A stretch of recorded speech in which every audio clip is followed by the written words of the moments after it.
அனைவருக்குமே வணக்கம். இந்த வீடியோவில் நம்ம எதை பற்றி பார்க்க போகிறோம் அப்படின்னு பார்த்தீங்கன்னா, இந்த மைவித்ரி ஆட்ஸ் என்ற நிறுவனத்தை பற்றி தான் ஒரு அப்டேட்டை பற்றி தான் இந்த வீடியோவில் பார்க்க போகிறோம். வருகின்ற 1/6/2025 முதல்ல பார்த்தீங்கன்னா நடக்க போகும் சில மாற்றங்கள்லாம் பார்த்தீங்கன்னா இந்த நிறுவனத்தில் மாறப்போகுது. பார்த்தீங்கன்னா அனைவருக்குமே இந்த நிறுவனத்தில் உறுப்பினர்களாக இருந்தவர்களுக்கும் அதே மாதிரி இந்த நிறுவனத்தில் பணத்தை இழந்து தவிர்த்துட்டு இருக்கும் அவர்களுக்கும் ஒரு இந்த நிறுவனம் ஒரு மகிழ்ச்சிகரமான ஒரு சுட அப்டேட்டை தான் பார்த்தீங்கன்னா அனைவருக்குமே வழங்கியிருக்காங்க. 1/6/2025 முதல்ல பார்த்தீங்கன்னா ஒரு மிகப்பெரிய சம்பவம் நடக்க போகுது. இந்த நிறுவனத்தை பொறுத்தளவுக்கு பார்த்தீங்கன்னா மீண்டும் தமிழகத்தில் செயல்படும் அப்படின்ற மாதிரி அஃபீஷியலாகவே தகவல் வெளியாக இருக்குது. பார்த்தீங்கன்னா இந்த நிறுவனத்தில் பணத்தை இழந்தவர்களுக்கெல்லாம் ரீஃபண்ட் ஆகும். அதே மாதிரி பார்த்தீங்கன்னா டேட்டும் ஃபிக்ஸ் பண்ணியிருக்காங்க. என்னென்ன மாற்றங்கள்லாம் நடக்க போகுது, இந்த நிறுவனம் மீண்டும் செயல்படுமா செயல்படாதா, நீதிமன்றம் என்ன தீர்ப்பு வழங்கியிருக்காங்க, தமிழகத்தில் இந்த நிறுவனத்திற்கு ஒப்புதல் முதல்வர் ஸ்டாலின் கொடுத்துருக்காரா இல்லையா, என்ன அப்டேட் நடந்துட்டு இருக்கு அப்படின்றத தொடர்ந்து வீடியோவில் பார்க்கலாம். அதுக்கு முன்னாடி நம்ம சேனலுக்கு இப்போ தான் நீங்கள் முதல் முறையாக வந்திருக்கீங்க அப்படின்னா மறக்காமல் நம்மளுடைய சேனலை சப்ஸ்கிரைப் பண்ணி சப்போர்ட் பண்ணுங்கள். வாங்க வீடியோக்குள்ளே போகலாம். பார்த்தீங்கன்னா அனைவருமே எதிர்பார்த்துட்டு இருக்க ஒரு அப்டேட்னு பார்த்தீங்கன்னா இந்த மைவித்ரி ஆட்ஸ் என்ற நிறுவனத்துடைய அப்டேட் தான்.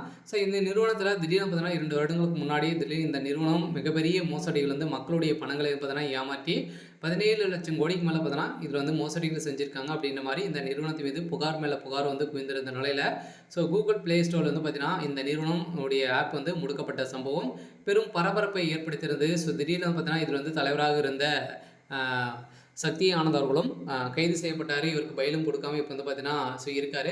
இருந்தாலுமே இந்த நிறுவனம் பார்த்தீங்கன்னா இதிலிருந்து இனிமே அப்டேட் எந்த ஒரு அப்டேட்டுமே கொடுக்கல. இந்த நிறுவனம் செயல்படுமா செயல்படாதா அப்படின்றத நீதிமன்றம் வழக்கு பதிவு செஞ்சு நீதிமன்றத்தில் எந்த ஒரு தீர்ப்புமே வழங்காமல் இருக்காங்க. இந்த தீர்ப்பின் அடிப்படையில் தான் வருகின்ற 31/5 பார்த்தீங்கன்னா நம்மளுக்கு தீர்ப்பு இந்த நிறுவனத்திற்கு வழங்க போகிறாங்க அப்படின்ற மாதிரி தகவல் வெளியாக இருக்குது. இந்த வேலை தான் முதல்வர் ஸ்டாலின் கிட்ட இந்த காதுக்கு கேட்க அவர் பார்த்தீங்கன்னா இந்த நிறுவனம் அவங்களுடைய ஒப்புதல் கொடுத்துருக்கிறதாக இப்போ தகவல் வெளியாக இருக்குது. பார்த்தீங்கன்னா 1/6/2000 முதல்ல பார்த்தீங்கன்னா மிகப்பெரிய சம்பவம் மாற்றங்கள் நடக்க போகுது. இதில் பணத்தை இழந்தவர்களுக்கும் அதே மாதிரி அவங்களுக்கும் ரீஃபண்ட் ஆகும். அதே மாதிரி மக்களுடைய பணங்களை பார்த்தீங்கன்னா இவங்க கொடுத்தாங்க அப்படின்னா மீண்டும் இந்த நிறுவனம் செயல்படுறதுக்கான ஒப்புதல் கிடைக்கும் அப்படின்னு நீதிமன்றம் தீர்ப்பு வழங்கிட்டாங்க. அதே மாதிரி மீது இருக்கக்கூடிய மாற்றங்கள் உறுப்பினர்களாக இருந்தாங்க இல்லையா இந்த நிறுவனத்தில் அவங்களுக்கும் பார்த்தோன்னா பணத்தை இழந்துறாங்க தகுந்த ஆதாரத்தோடு இருந்தாங்க அப்படின்னா அவங்களுக்கும் ரீஃபண்ட் ஆகும் அப்படின்ற ஒரு மிகப்பெரிய மாற்றங்கள் கொண்டு வர போகிறாங்க. அதே மாதிரி இந்த மாற்றத்தை பொறுத்தளவுக்கு இதுக்கு மேலே பார்த்தீங்கன்னா அவங்களுடைய பணத்துக்கு பொறுப்பு கிடையாது. பார்த்தீங்கன்னா நீங்கள் விருப்பப்பட்டு விளையாடுறீங்க, இதில் பணத்தை நீங்கள் இழந்துட்டீங்க அப்படின்னா இவங்க நிறுவனம் பொறுப்பாகாது அப்படின்றத ஒரு மிகப்பெரிய ஒரு மாற்றங்களை கொண்டு வர போகிறாங்க. இருந்தாலுமே இந்த நிறுவனத்தை பொறுத்தளவுக்கு ஜூன் 1ஆம் தேதியிலேருந்து செயல்படலாம் அப்படின்ற மாதிரி அஃபீஷியலாகவே தகவல் வெளியாக இருக்குது. சரி, ஓகே.